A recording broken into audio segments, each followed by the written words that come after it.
پڑھو جی درود السلام ایک دفعہ. آپ کو نا روزانہ ہی کہنا پڑتا ہے، کبھی بن کہے بھی بندہ پڑھ دیتا ہے. صلاۃ والسلام علیک یا سیدی یا رسول اللہ وعلیٰ آلہ وصحبہ یا سیدی یا حبیب اللہ.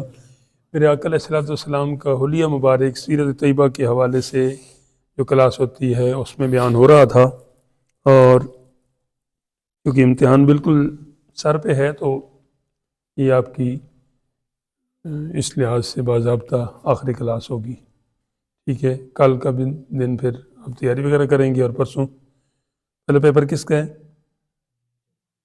تجوید القرآن پاک کا، اور آگے پھر جو ہے تو بہرحال اس کا یہ مطلب نہیں کہ اب یہ کلاس اس کتاب کی ختم ہو گئی ہے تو آپ نے اس کے ساتھ تعلق بھی چھوڑ دیا، نہیں، بلکہ یہ تو ایک ہلکی سی وہ ایک چمک تھی، یا ہلکی سی ایک نا وہ شمع جلی تھی. آگے آپ نے اپنا تعلق اس کے ساتھ جتنا مضبوط رکھا اتنا ہی انشاءاللہ آپ کو نا وہ زندگی میں یہ چیز کام آئے گی.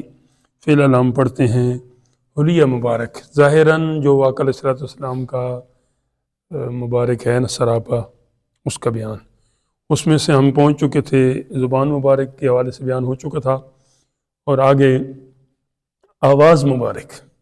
ٹھیک ہے جی، تو اب آواز کا یہاں مسئلہ بھی چل رہا ہے کہ آواز جا رہی ہے کہ نہیں جا رہی ہے، تو ادھر سے بھی آواز مبارک ہی کی بات ہے. اب دعا کریں کہ اس آواز مبارک کے تصدق میں ہماری آواز زبان کی بھی اور دل کی بھی دل تک پہنچے. فی الحال یہاں زبان مبارک کی آواز کی بات ہو رہی ہے. تمام انبیاء کرام خوب رو مطلب خوبصورت چہرے والے، ٹھیک ہے، اور بالکل ایسے للے نہیں بن جاتے ہوتے، بندہ جواب دیتا ہے، اور خوش آواز تھے. چہرہ بھی خوبصورت اور آواز بھی خوبصورت. ایک نبی بہت مشہور ہیں، ان کے لہجے کا نا مثال دی جاتی ہے. کسی بندے کی آواز خوبصورت ہو نا تو اسے اس طرح کر کے اس کی تحسین کی جاتی ہے کہ تم نے تو لحن داؤدی پایا ہے.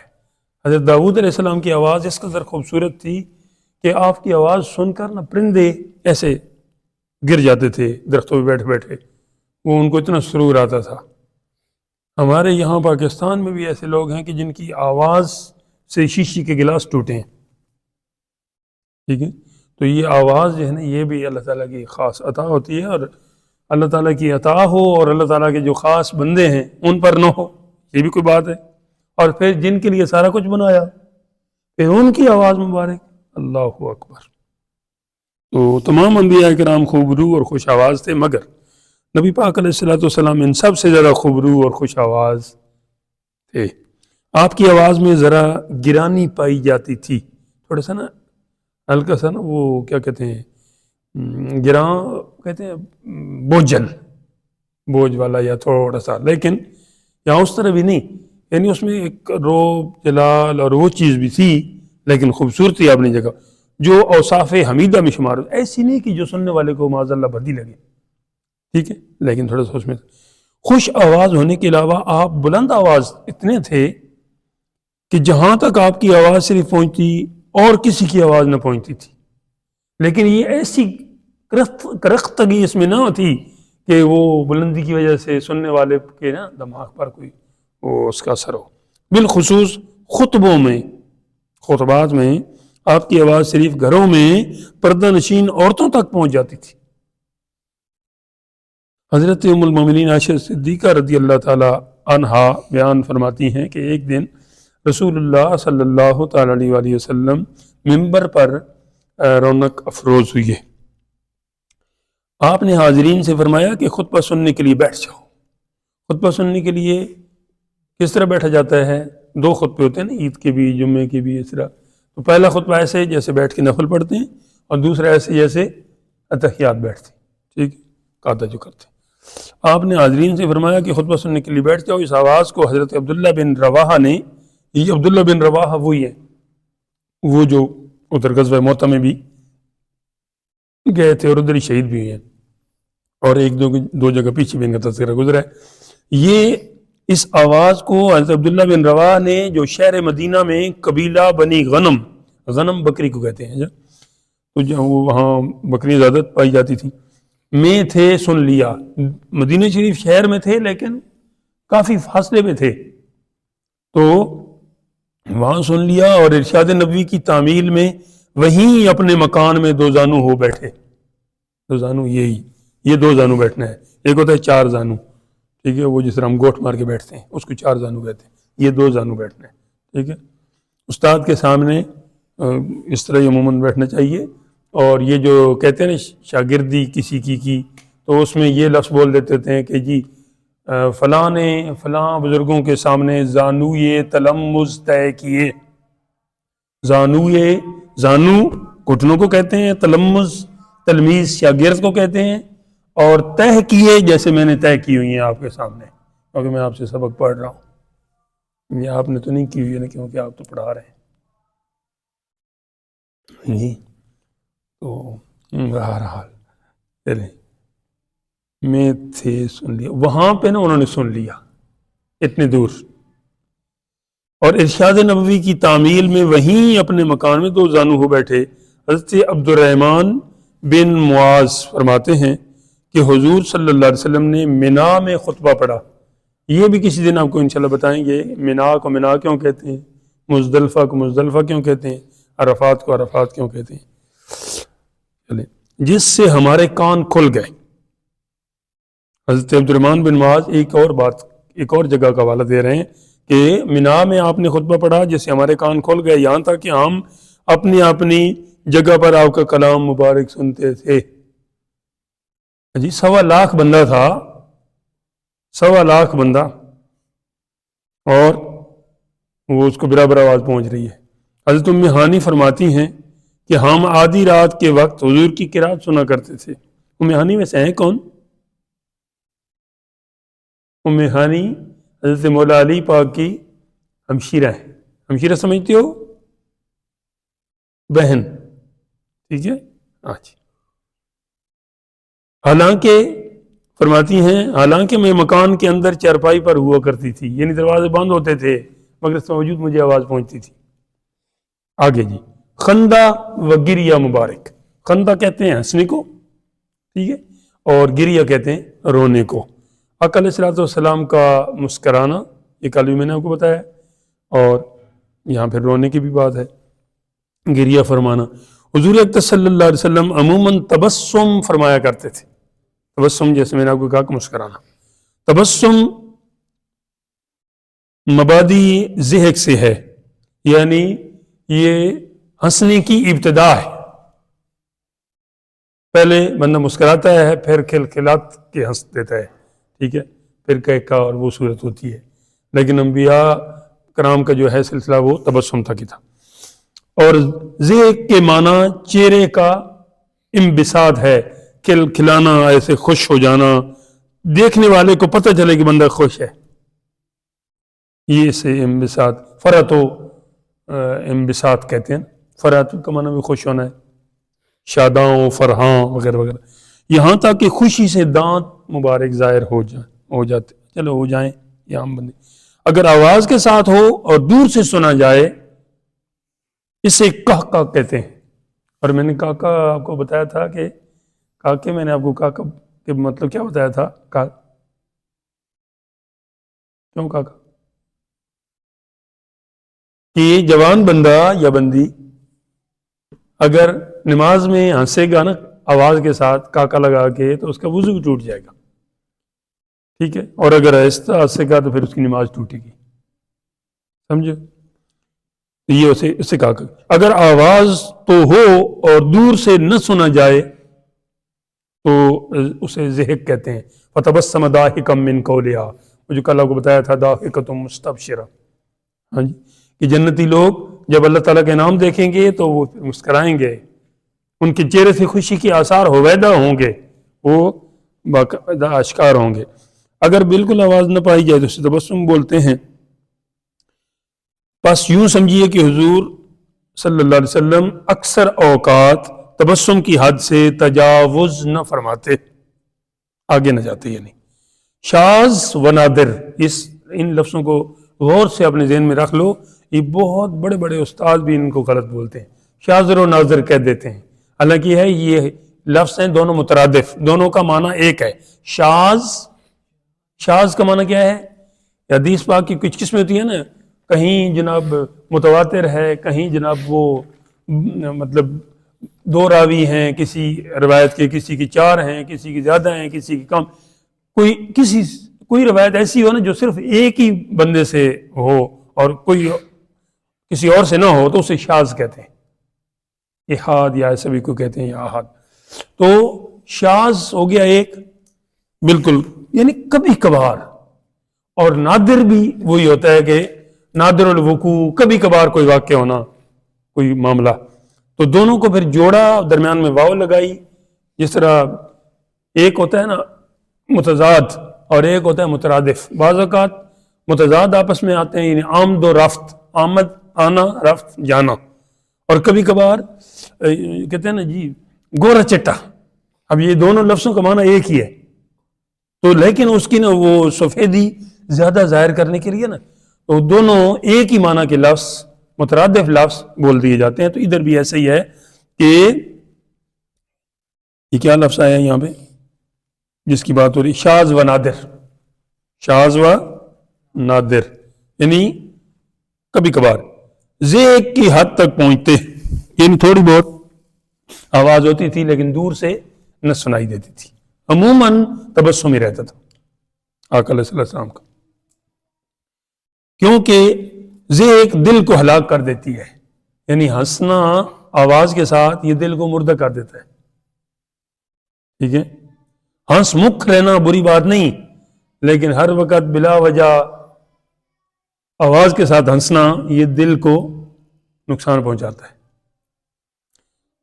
اور کہ کبھی نہ مارتے، کبھی نہ مارتے، کیونکہ یہ مکروہ ہے، شینی سنت کے خلاف ہے، تو سنت آپ کی اپنی ہے۔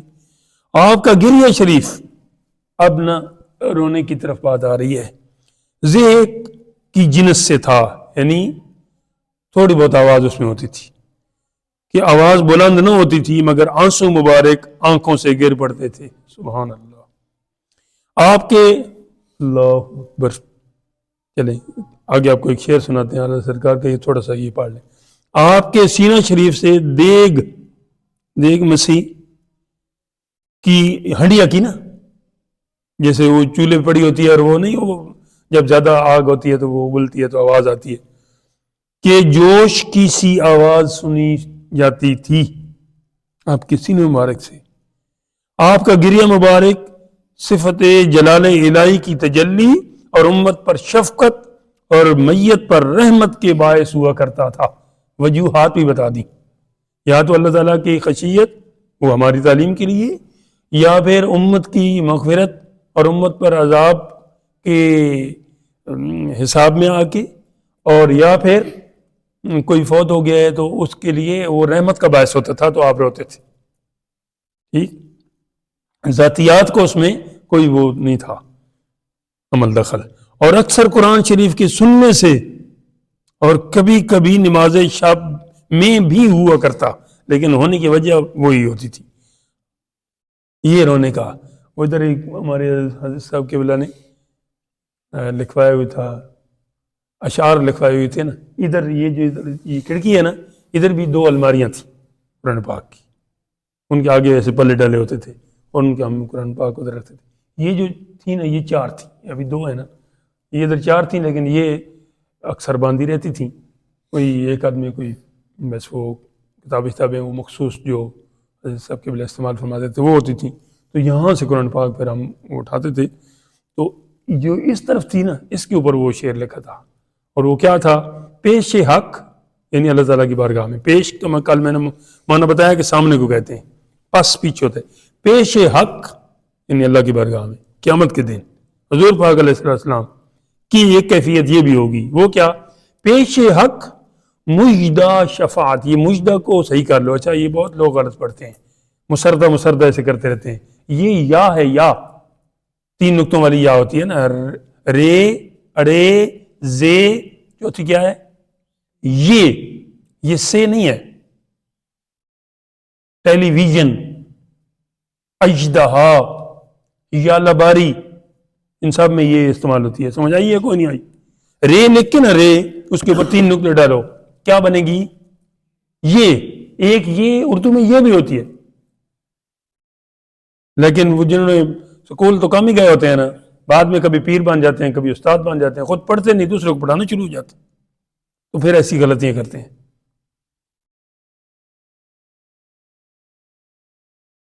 تو مجدہ کے اندر بھی وہ لفظ ہے، مجدہ کا معنی ہے خوشخبری، ٹھیک ہے؟ پیش حق مجدہ شفاعت کا سناتے جائیں گے، آپ روتے جائیں گے، ہم کو ہنساتے جائیں گے۔ اور دوسری جگہ پہ اعلیٰ سرکار نے یہ بھی فرمایا، اللہ کیا جہنم اب بھی نہ سرد ہوگا، رو رو کے مصطفیٰ نے دریا بہا دیے۔ ہاں، آقا کریم علیہ الصلوۃ والتسلیم ہمارے لیے رو رہے ہیں، اور ایک جگہ کہتے ہیں ہائے نہیں، کن دم نکل جانے کی جا ہے، ہائے کن آنکھوں سے وہ ہم سے پیاسوں کے لیے دریا بہاتے جائیں گے۔ آنکھوں سے یہ دریا بہانا، ہماری پیاس کا لحاظ کر کے اللہ کی بارگاہ میں ہماری طرف سے شفاعت فرما رہے ہیں۔ آپ نے، اچھا اگلی بات ایک اور، آپ نے انگڑائی کبھی نہیں لی، اس طرح ہم کہتے ہیں ایسے، اور ادھر سے پٹاخے نکلتے ہیں، اور یہ بھی نہیں آپ کو دیکھا گیا۔ آگے جی، سر مبارک، سر مبارک بڑا تھا، یہ وہی سر مبارک ہے کہ جس پر قبل بعثت یعنی اعلان نبوت سے پہلے بطریق ارہاس و کرامت، یاد رکھو جو نبی کے ہاتھوں ایسا کام ہو نا کہ جو عقل میں نہ آئے اور ہو جائے، اس کو کہتے ہیں معجزہ۔ کب؟ جب نبی اعلان نبوت کر دے اس کے بعد، ٹھیک؟ اور ولی کے ہاتھوں اگر ایسا کوئی کام ہو تو اس کو کہتے ہیں کرامت۔ اور نبی کے اعلان نبوت سے پہلے اگر اس سے کوئی ایسے کام ہو جائے تو اسے کرامت بھی کہتے ہیں اور اسے ارہاس بھی کہتے ہیں۔ کیا کہتے ہیں؟ یہ جو لفظ ہے ارہاس، اس کا یہ معنی ہے کہ اعلان نبوت سے پہلے آپ سے نا کوئی ایسی خرق عادت بات یا واقعہ آپ کے ساتھ پیش آیا، اور اگر کافر سے ایسا کوئی کام ہو جائے، کرنا تو اصل میں اللہ نے معجزہ ہو، کرامت ہو، ارہاس ہو، استدراج ہو، یہ سب کچھ من جانب اللہ ہے۔ بولو، آپ سے پوچھ رہا ہوں، ہاں اللہ کی جانب سے ہے، لہذا اللہ تو اللہ کل شیء قدیر ہے، تو پھر انکار کیوں؟ کرامت کا انکار کیوں؟ ارہاس کا انکار کیوں؟ معجزے کا انکار کیوں؟ جب اللہ تو سب کچھ کر سکتا ہے، اللہ نے اپنے بندے کے ذریعے کی ہے۔ کافر سے بھی ہو سکتا ہے۔ ایک یہ نمرود ہے، غالباً نمرود کے بارے میں تھا کہ اس کے نا محل کے باہر ایک درخت تھا ایسے، وہ درخت ایسا تھا کہ اس کی ویسی چھاؤں شوں کو نہیں تھی، ویسے ہلکی پھلکی، اگر ایک بندہ اس کے نیچے جاتا نا تو وہ ایک بندے کی وہ چھاؤں بنا دیتا، 2 جاتے تو 2 کا ہو جاتا، اگر 10 جاتے تو پھر 10 کی چھاؤں ہو جاتی، 100 جاتا تو 100 کا ہو جاتا چھاؤں، اور اگر 1000 جاتا تو 1000 کی، حتیٰ کہ 1,00,000 بندہ اس کے نیچے جاتا تو 1,00,000 بندوں کو چھاؤں مہیا ہو جاتی، اور 1,00,000 سے ایک بھی اوپر جاتا تو سب ختم، پھر کوئی سایہ نہیں۔ تو یہ بطور استدراج اس سے ہوتا تھا تو وہ کافر نا، نمرود اب کوئی مسلمان تھوڑا ہی ہے، وہ تو خدائی کا مدعی ہے، حضرت ابراہیم علیہ السلام کا مقابلہ کرنے والا۔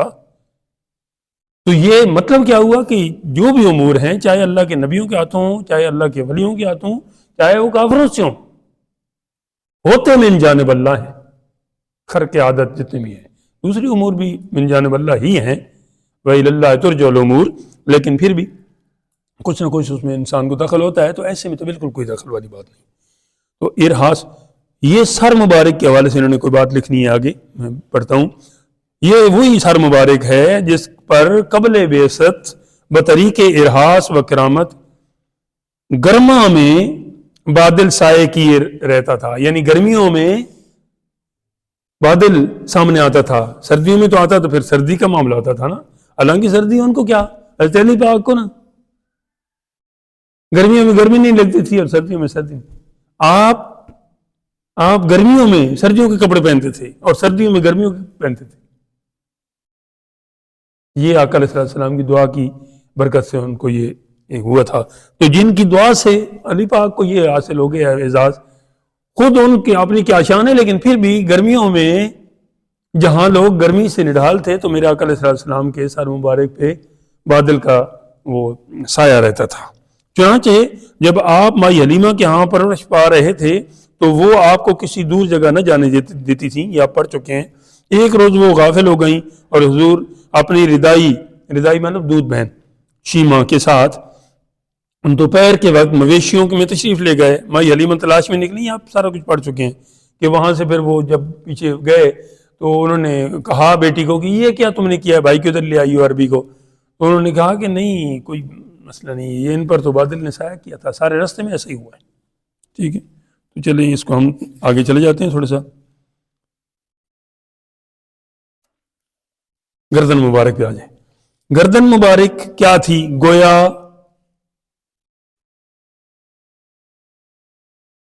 یہ کوئی لفظ ذرا مشکل سے لکھا ہے، بت آج کی گردن تھی چاندی کی مانند صدف. صدف کسے کہتے ہیں؟ یہ ادھر سمندر سے نکلتے ہیں، کوئی کیا کہتے ہیں ایسے، جی ہاں جی ایسے کوئی ہے اس کو، چمکدار. چلو ٹھیک ہو گیا. دست مبارک، کف کہتے ہیں اس کو ہتھیلی کو، ٹھیک ہے، کف دست، کف لسانی. جب کوئی بات آپ ظاہر نہیں کرنا چاہتے نا، تھوڑا سا نا اسے درگزر کر دیتے ہیں، اسے نا دوسری سائڈ پہ، اس سے کف لسانی کہتے ہیں. یہاں کف دست ہے، ہاتھ کے، ہاتھ مبارک کی بات ہو رہی ہے کہ ہاتھ کی ہتھیلی اور بازو مبارک پر گوشت تھے.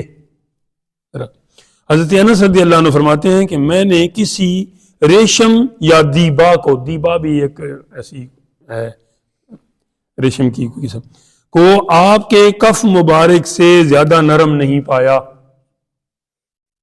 سبحان اللہ، اور نہ کسی خوشبو کو آپ کی خوشبو سے بڑھ کر پایا.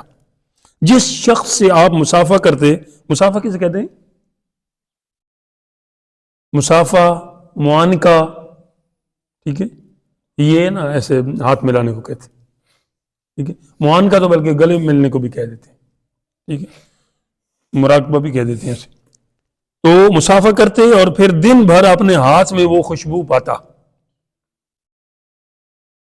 دن بھر اسے خوشبو آتی رہتی تھی اپنے ہاتھ سے. اور جس بچہ کے سر پر آپ دست مبارک رکھ دیتے اور خوشبو میں وہ دوسرے بچوں سے ممتاز ہو جاتا تھا. ممتاز لفظ ہوتا ہے، ہم اکثر غلطی سے ممتاز پڑھ دیتے ہیں.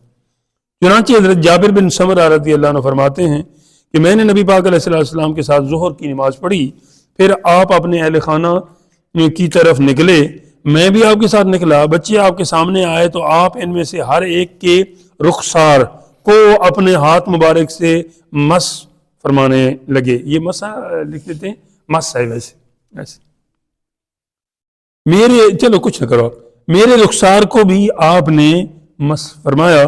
پس میں نے آپ کے دست مبارک کی ٹھنڈک یا خوشبو ایسی پائی کہ گویا آپ نے اپنا ہاتھ عطار کے صندوقچہ سے نکالا تھا. عطار کا صندوقچہ جو عطر بیچنے والا ہوتا ہے، اس کی ظاہر ہے جس چیز کو ہاتھ لگائیں گے تو عطر کی ہوگی نا.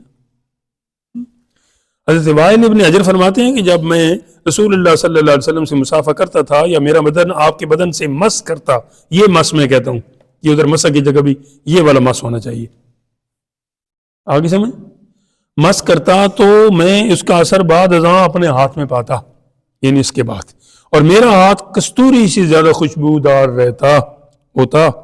حضرت یزید بن اسود فرماتے ہیں کہ رسول اللہ صلی اللہ تعالی علیہ وسلم نے اپنا ہاتھ مبارک میری طرف بڑھایا، کیا دیکھتا ہوں کہ وہ برف سے ٹھنڈا جی اور کستوری سے زیادہ خوشبودار ہے. حضور پاک صلی اللہ علیہ وسلم کا ہاتھ وہ مبارک ہاتھ تھا کہ ایک مشت خاک، مشت مٹھی بار خاک، مٹی، ایک مٹی میں جتنی مٹھی میں آتی ہے، کفار پر پھینک دی اور ان کو شکست ہوئی. یہ وہی دست کرم تھا کہ کبھی کوئی سائل آپ کے دروازے سے معروم نہیں پھرا. یہ وہی دست سے شفا تھا کہ جس کے محض چھونے سے وہ بیماریاں جاتی رہیں کہ جن کے علاج سے اطباء یعنی طبیب، حکیم، ڈاکٹر وہ عاجز ہیں. اسی مبارک ہاتھ میں سنگریزوں نے، یعنی چھوٹے چھوٹے پتھروں نے، گیٹوں نے، جی انگریزوں نے کلمہ شہادت پڑھا، وہ ابو جہل کے ہاتھ میں نا، اس نے اوپر سے لپیٹ کے آیا، کہتا ہے محمد بتائیں آپ یہ میرے ہاتھ میں کیا ہے، اگر آپ نے بتا دیا تو میں کلمہ پڑھ جاؤں گا۔ آپ نے فرمایا میں بتاؤں یا وہ چیز بتائے جو تیری مٹھی میں ہے؟ تو اتنا ہی کہنا تھا کہ انہوں نے کلمہ پڑھنا شروع کر دیا، لیکن اس خبیث کو پڑھنا پھر بھی نصیب نہیں ہوا۔ اسی مبارک ہاتھ کے اشارے سے فتح مکہ کے روز 360 بت یک کے بعد دیگرے، یعنی ایک کے بعد دوسرا، منہ کے بل گر پڑے۔ اسی مبارک ہاتھ کی ایک انگلی کے اشارے سے چاند 2 ٹکڑے ہو گیا، اور اسی مبارک ہاتھ کی انگلیوں سے متعدد دفعہ، تقریباً 13 دفعہ تو میرے بھی سامنے ہے، چشمہ کی طرح پانی جاری ہوا۔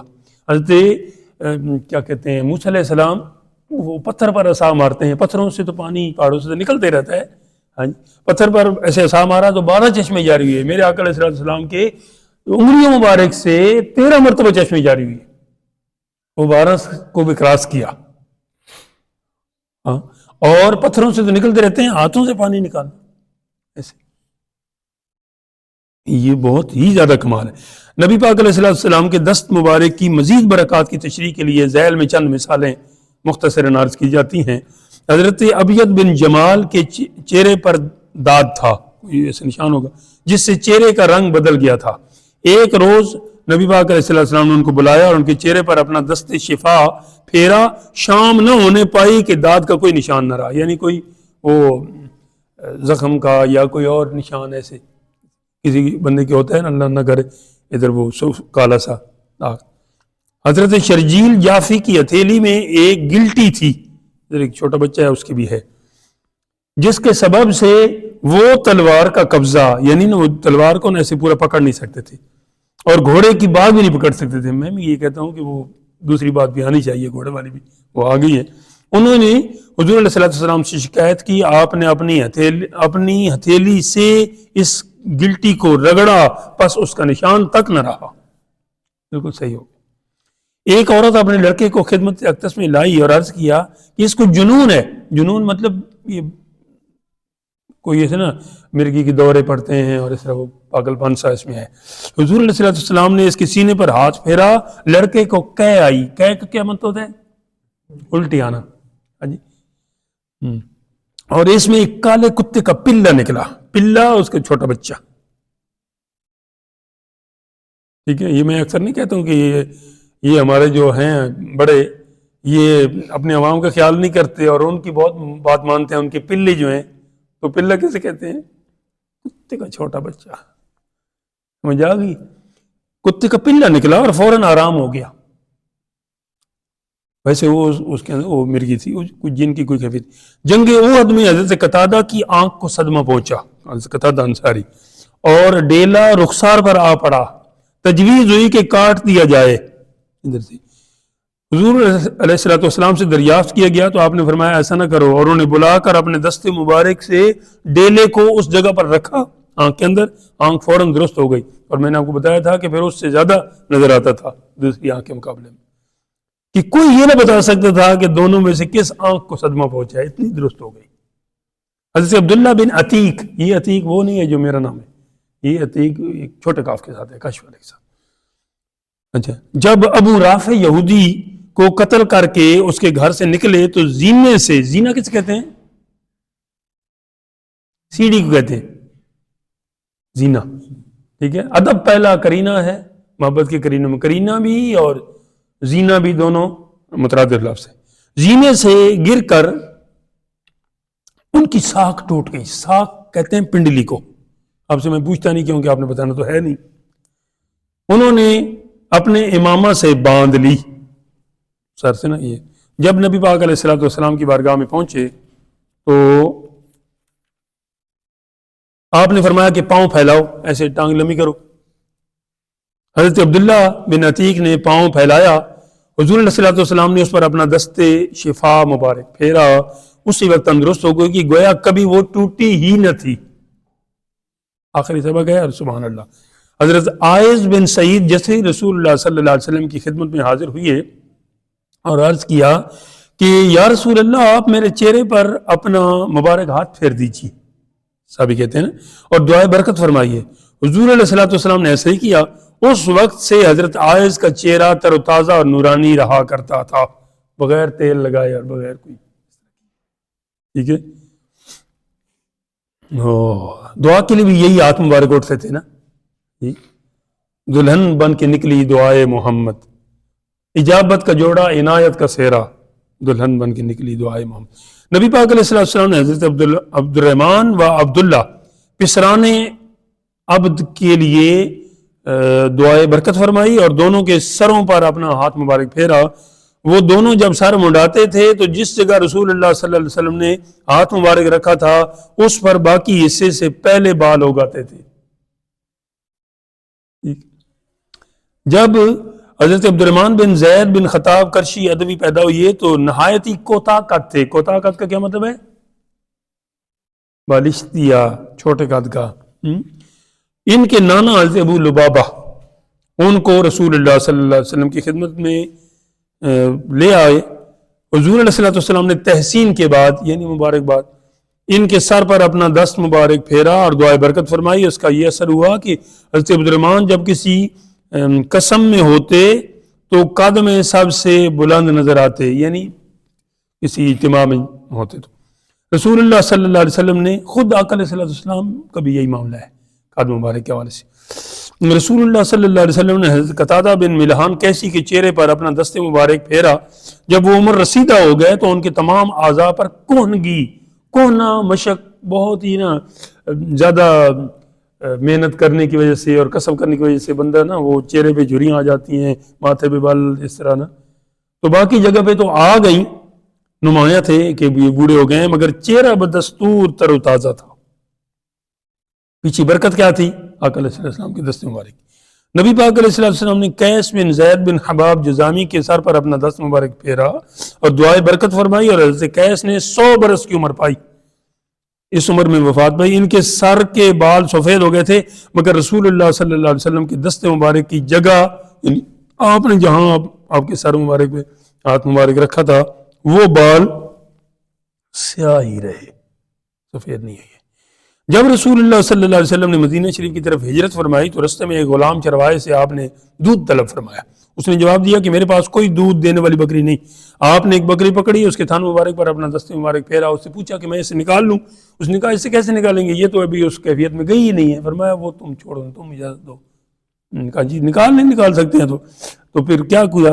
حضرت ابوبکر صدیق رضی اللہ عنہ نے اس کا دودھ دوہا اور دونوں نے آپ نے صرف ہاتھ مبارک پھیرا اس کے تھنوں پر اور دودھ دونے کی ڈیوٹی پھر حضرت ابوبکر صدیق نے کی.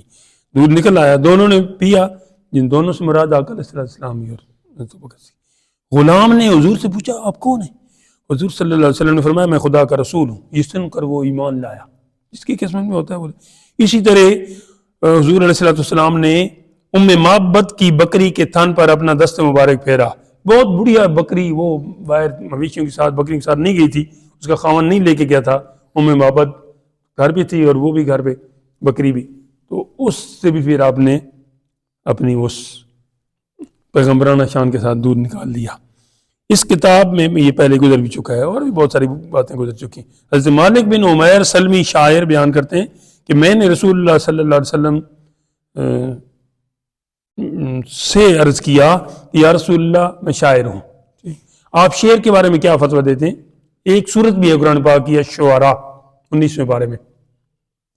آپ نے فرمایا کہ اگر تیرے سر سینے سے کندھے تک پیپ بھر جائے تو یہ اس سے بہتر ہے کہ شعر سے بھرا ہوا. میں نے عرض کیا یا رسول اللہ میری خطا بطریق مسح دور کیجئے، یعنی ایسے ہاتھ پھیر دیجئے. یہ سن کر حضور علیہ السلام نے میرے سر اور چہرے پر اپنا ہاتھ مبارک پھیرا، پھر میرے جگر پر، پھر میرے پیٹ پر پھیرا، یہاں تک کہ میں حضور صلی اللہ علیہ وسلم کے دست مبارک کے مبلغ سے شرمندہ ہوتا تھا کہ آپ ادھر میرے جسم پہ ہاتھ پھیر رہے ہیں. راوی کا بیان ہے کہ مالک بن عمیر بوڑھے ہوئے یہاں تک کہ ان کی سر اور داڑھی کے بال سفید ہو گئے مگر سر اور داڑھی میں حضور علیہ السلام کی ہاتھ مبارک کی جگہ کے بال سفید نہ ہوئے تھے. تو یہ ماشاءاللہ ایک وسیع سلسلہ ہے. اگر یہ پہلے کسی دن کی بات ہوتی تو ہم اس کو اور آگے لے جاتے، لیکن اس کو فی الحال یہاں پہ کرتے ہیں. سینہ مبارک و قلب شریف قلب دل مبارک کو کہتے ہیں، شکم پیٹ کو کہتے ہیں، اس کے بعد پشت مبارک پیٹھ کو کہتے ہیں، پائے مبارک قدمین شریفین کو قد مبارک کے حوالے سے بیان، سبحان اللہ۔ اور یہ آپ کے لیے بہت ہی معلوماتی چیز ہے، آپ برکت کے لیے پڑھیں۔ رنگ مبارک، جلد مبارک، وہ بوئے خوش، سبحان اللہ۔ منہ مبارک، منہ کہتے ہیں بال مبارک کو، ٹھیک ہے۔ لباس مبارک، اور اس طرح آپ کے ساتھ جو بھی چیز متعلق تھی تو وہ سب کا یہاں پہ انہوں نے بیان کیا۔ تو اللہ تعالی ہمیں صحیح پڑھنے کی، صحیح سننے کی، صحیح سمجھنے کی اور عمل کی توفیق عطا کرے۔ کوئی بات غلط نکلے تو اللہ تعالیٰ معاف کرے، اور اپنے حبیب پاک صلی اللہ علیہ وسلم کی ذات کے ساتھ ہمیں حقیقی تعلق جوڑنے کی توفیق عطا فرمائے۔ وآخر دعوانا الحمدللہ رب العالمین۔